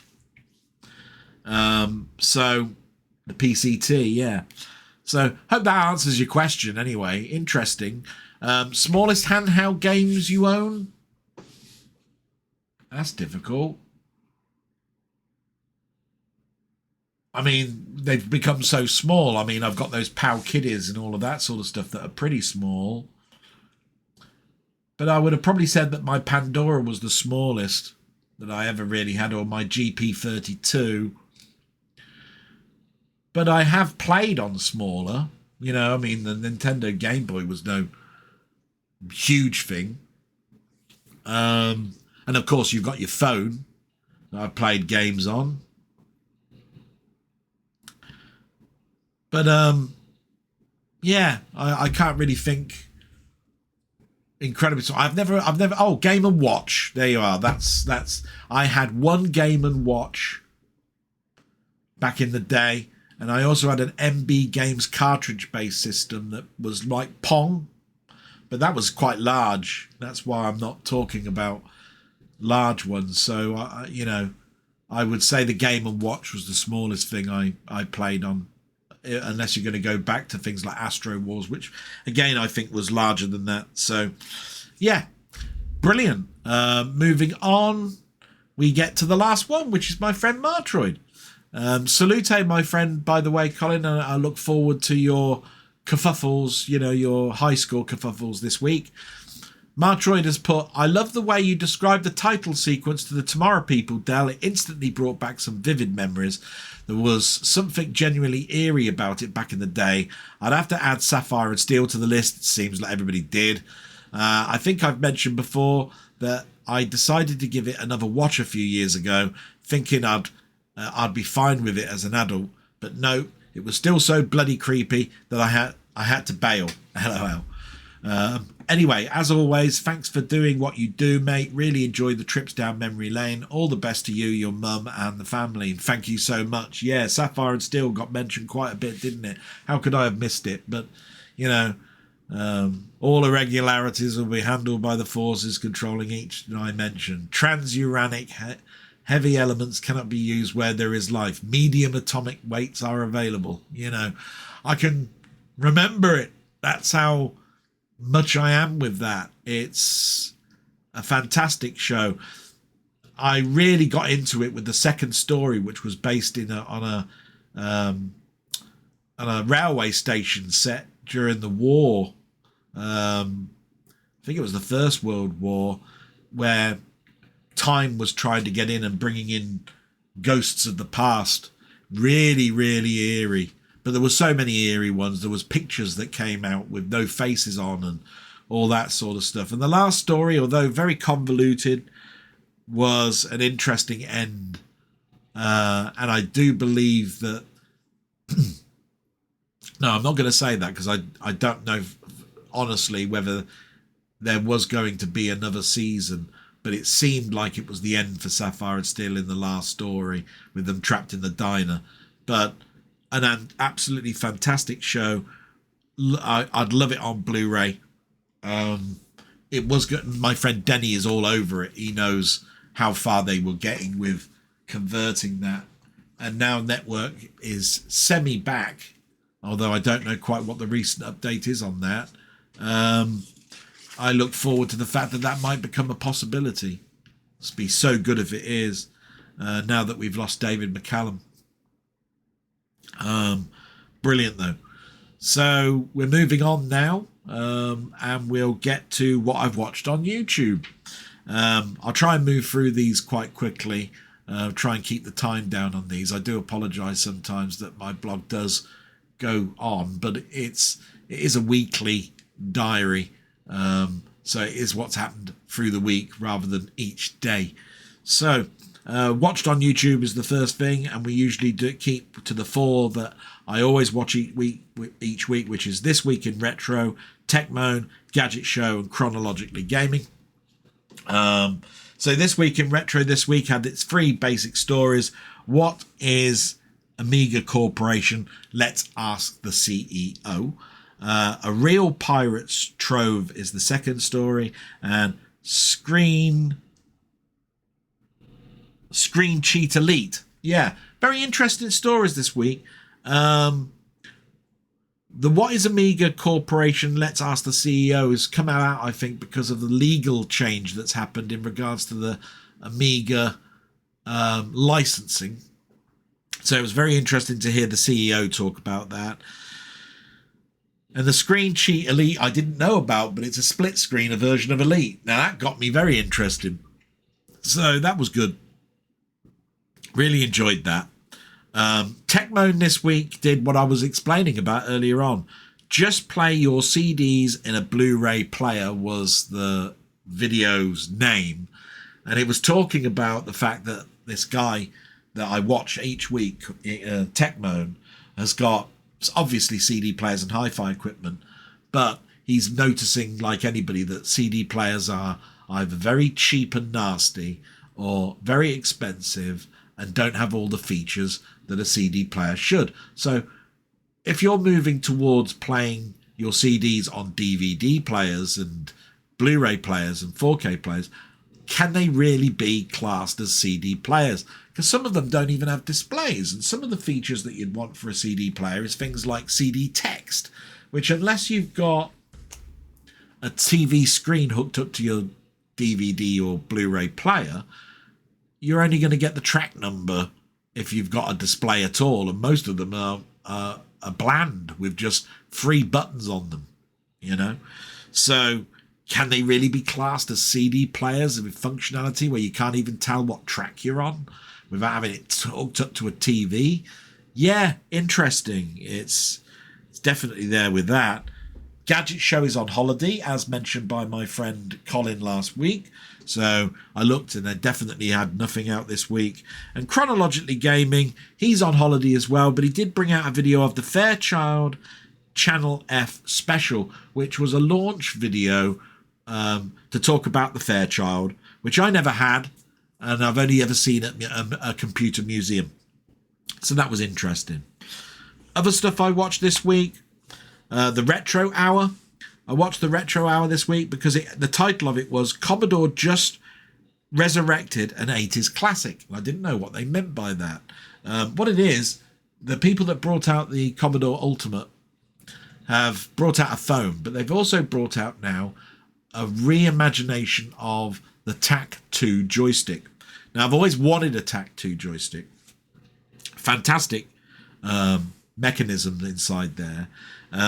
Commodore, therefore, have done their own version. It looks very much like the old TAC-2s. It uses a static switch type system rather than micro switches with a ball, which apparently is very, very robust. The problem is that you have to order it from the States, and by the time I get it over here with the costs, it would be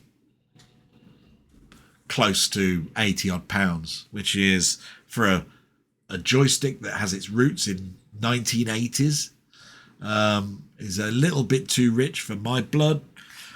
It is a joystick that I want though, and I want a spinner. I haven't got a spinner. I'd love a spinner. I haven't got the time or the guts to actually make one myself, even though you can get the spinner parts from Amazon and do all of that sort of stuff. A long time ago, I heard that the Retro Man Cave were bringing out a spinner. It's not out yet, as far as I know. So I haven't got a spinner. I'd love one. One of my top things to buy is a spinner. So that interested me. Then there was a channel called Alex Ball. So it's just a general name, Alex Ball. Nothing special, no retro hour or anything like that. There was a video on how the Tron music was made. Now, Tron is a film I love, but it scratches that itch in regards to synthesizers and early synthesizers in that. Wendy Carlos did the music to Tron, and she did an album called Switched on Bark, which was done with early Moog synthesizers. And we had that at school, and I never had it at home. And I still don't have it now. And it's incredibly hard to find at a very affordable price. But it's gorgeous. Now, I have got it as a bought digital copy in my playlist from Amazon.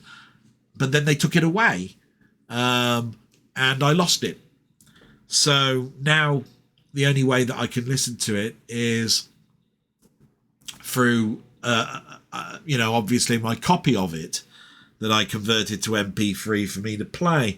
I really do need to look into that because Wendy Carlos is definitely like many things in my early 80s, like Kraftwerk and all of that sort of stuff, close to my heart. So I really need to look into that. So it was nice visiting the video by Alex Ball. Then I saw some videos this week from a channel called Cinema Secrets. These are lots of these types of videos, how films were made, like 15 facts you don't know about this film. And I've watched them and I'm always disappointed because it's like, I knew every fact that you talked about. What a load of crap, right? This one was Secrets You Missed In, and then the name of the film. And they were mostly Bond ones that I watched, like Moonraker, Spy Who Loved Me, all of that sort of stuff. And there was generally stuff in there I wasn't aware of. I didn't know that when Moonraker came out, just for instance, that the producers made it a co-production with France. And so because of that, a percentage of the actors in the film and the technicians working on the film had to be from France. And in fact, the studios that they lived in, worked from, were also not just Pinewood, they had to be in France. And in fact, the main space station stage was not done at Pinewood, it was done in France. Didn't know that. I always thought it was Pinewood on the 007 stage. So just goes to show you that I don't know everything about films. Then again, I never turned around and said I did. But, you know, you always got places that you can learn, is what I say to that. Then there was Comic Tropes. Now, Comic Tropes is an interesting one because I've watched him through the years, but I've never really subscribed because I'm only interested in certain sections of comics, and it's usually Marvel and it's usually Spider-Man, so I'm not really that interested in some of the other stuff.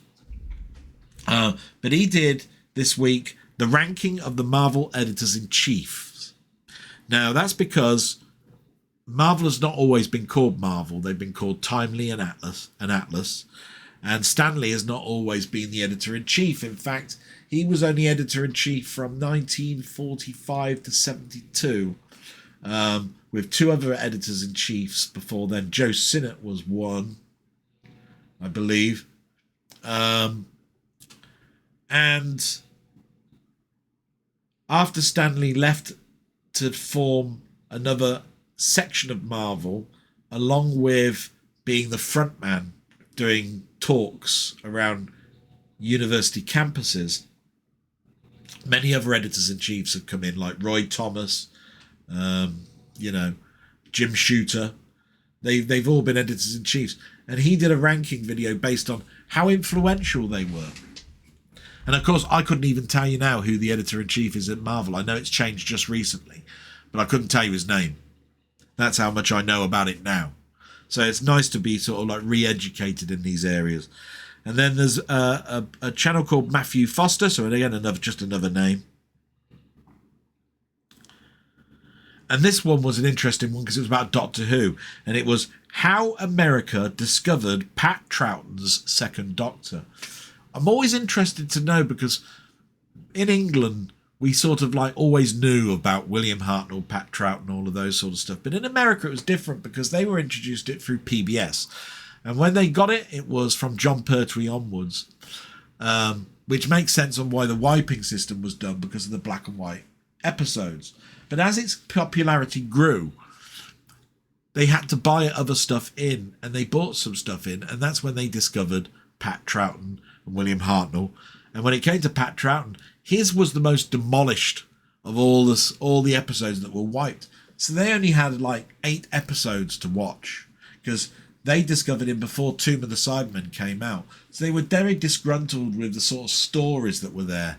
You know, that very last season, which is the most comprehensive and complete of the Pat Troughton era, is not the best season that it came out with. The season before it, I would say, was incredibly strong. That's where Tomb of the Cybermen was the first story from that season. And even the season before it, which was, where he came in from the 10th planet into the power of the Daleks, are more interesting and intriguing than the last season of Patrick Troughton. But I love Patrick Troughton. I'll watch and continue to watch all of those episodes. They were marvellous. But I can imagine what it was like for the American audience. And that's what I watched on YouTube. And I've just got to take another little break because I forgot I need to take the tablet. But I'll be back and then we'll be finishing off. Nearly finished now, so won't be a moment. So some time has moved on and it's sort of like mid-afternoon now, so I must get cracking and finish this off. I do, but it'll still be around about the same time, it would look like. And we've got to film, TV and soundtrack YouTube, what I've watched this week. And of course, I always start off with my friend Ian Hill, The Ramblings. He's right at the top of the list. I do stuff with him on a Wednesday. I love his channel, all the stuff that he comes out. Just look at this, what he's come out with this week. You've got top 5 action and adventures. That's 5 action and adventure films for each year between 2012 and 2019. So he's brought those out each and every day. Doctor Who review of The Invasion, a favourite Patrick Troughton story. Again, something that the Americans didn't get initially, but they got it later on. Fantastic story. Seeing the Cybermen going down the steps of St. Paul's. Fantastic. X-Files review season 7 episode 2, so he started season 7 now, as I said last week. What I've watched this week, episode 31, and as I said, because his comment was half cut off, not sure what happened there, definitely you want to watch that. And Live with Me, episode 120 was done on Wednesday, so it'll be 121 this Wednesday, and I'm really looking forward to that. Absolutely fantastic guy. Brilliant, so mild-mannered and got a brilliant heart, and just wants to entertain and talk about his passions, like I do. So I really look forward to Wednesdays. I hope you do too. Please come and have a look at us if you can. Then we've got Movie Collector. Now this was very interesting.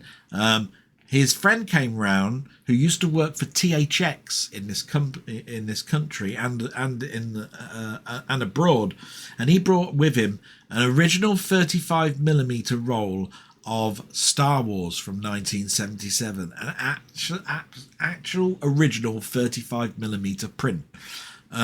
Absolutely fantastic. So there's no fade, and it's in perfect condition. And he put that on, and it was great. And his little anecdotes this guy had on working for THX, brilliant. So after Movie Collector, I watched Just Joshings, who I haven't seen or heard from in quite some time. But he did some shorts this week of Spider-Man Brand New Day, Teenage Sex and Death at Camp. I can't read that, my writing for that last one. And Scott Street. So these are all film reviews from what I can tell.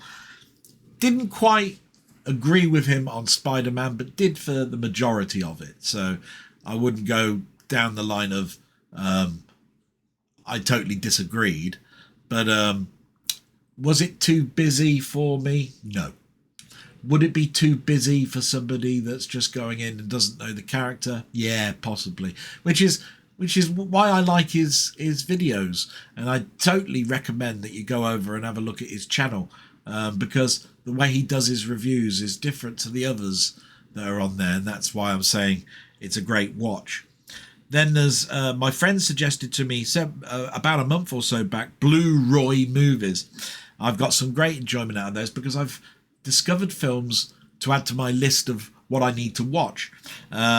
So one of the videos this week was weekly watches from his collection, and then also his DVD and Blu-ray pickups this week. So that was great. Loved that. And then, of course, we talked about it before, Commode on Film and Commode and Mayo's Take. Commode on Film podcast is more a discussion point on specifics. This week it was let's talk about film music. So of course I'm engrossed with last let's talk about film music, because it was talking about his book, which has now come out in paperback format, and it's about how music was produced, how directors talk to their composers, how it's done now, all of that sort of stuff, and then mentioning certain scores that you might want to listen to. So that was brilliant. And the Commode and Mayo's Take is those reviews. So they did reviews of Lady, End of Oak Street, Tony, and the Box Office Top 10. And as we know, we've talked about Oak Street earlier on through my friend Carl Todd, who went to see it at the cinema. So that was brilliant. And the last page is Gaming and Tech YouTube, which is my friends mostly who I speak outside of YouTube land in my Discord, other people's Discords, by phone calls, text messages, all of that sort of stuff. And we start off with Down the Rabbit Hole. He did a couple of videos this week. What's my favourite sports video game was one. Bone Conducting Musical Lollipop, which Techmoan did the week before. So I didn't learn anything new on that, but it was interesting. He didn't know quite what bone conducting was. Techmoan did. And of course, I turned around and said I probably wouldn't buy something like that. But it was nice that he did, and he gave his take on it, and he said it was great. That was marvellous. And then the Ulanzi Lawlia mic review. Now, he was talking about the fact that he did a bike review and that he thought that his sound wasn't particularly good. And he wanted to talk about his mics that he used. Now, I haven't got the Ulanzi Lorelei mic, but I do have this one, which is very, very similar. If you go and watch that video, you'll see exactly what I mean. They seem to be very generic. Here it is, look, close up. It's the same sort of thing. It's got a case which charges up your mics when you open it up. If I can open up this one, hopefully I can.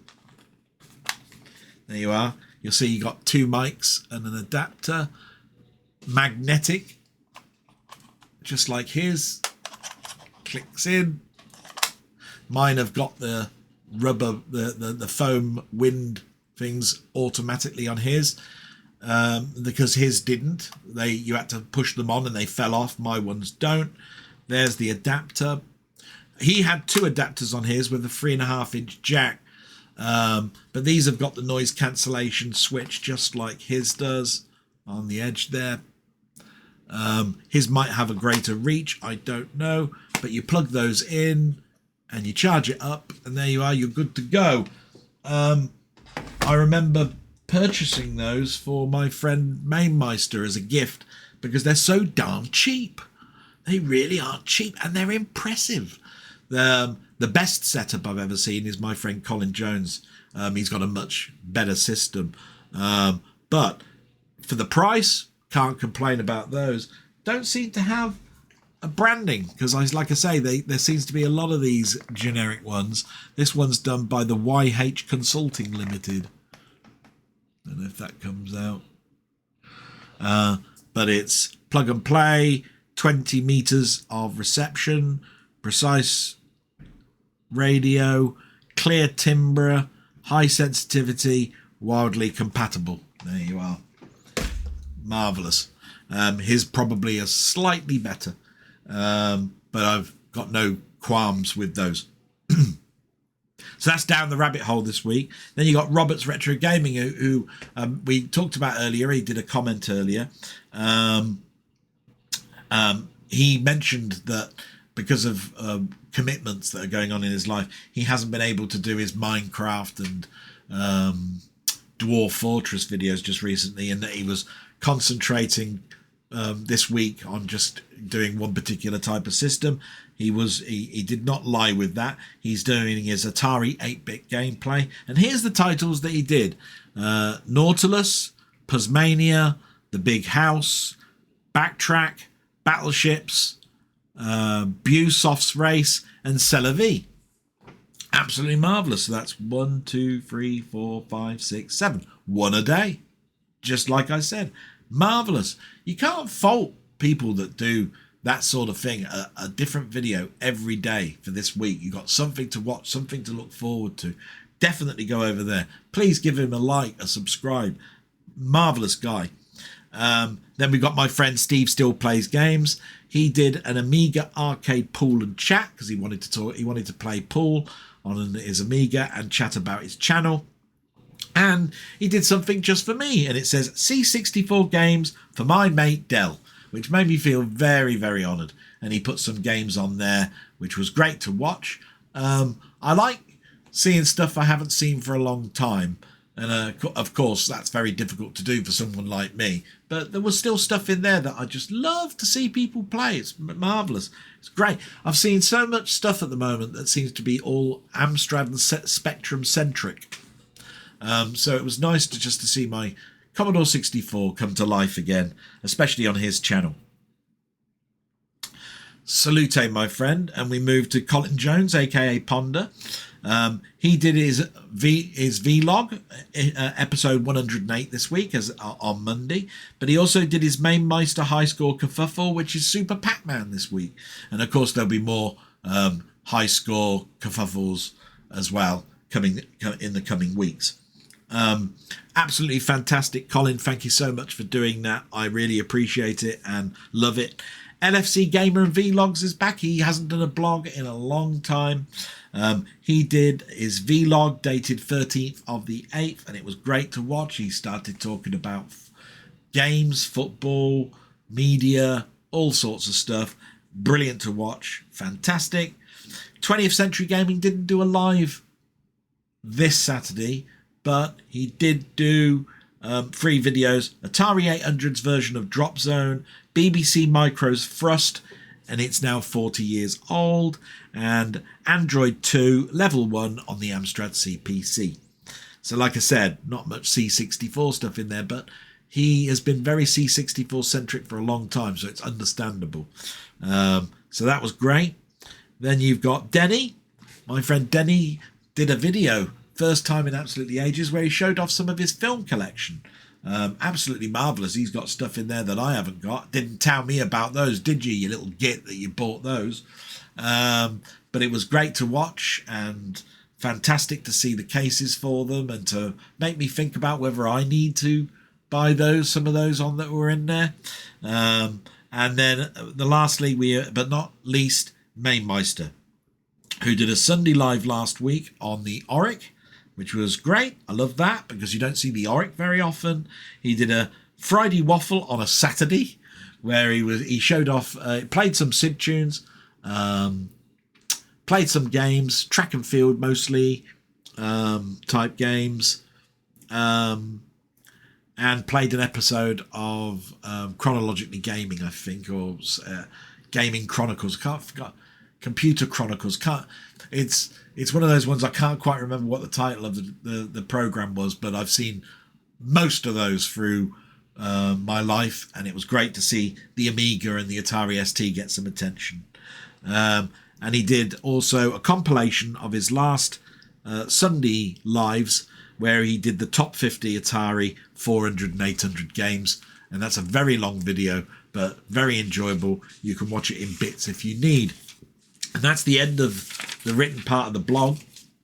So we just get to the point now where I show you what's been delivered, and there hasn't been an awful lot, so this won't take very long. So we'll go to my overhead cam if it's on. It is. So the first one that came this week is a steelbook of Harrison Ford's Clear and Present Danger.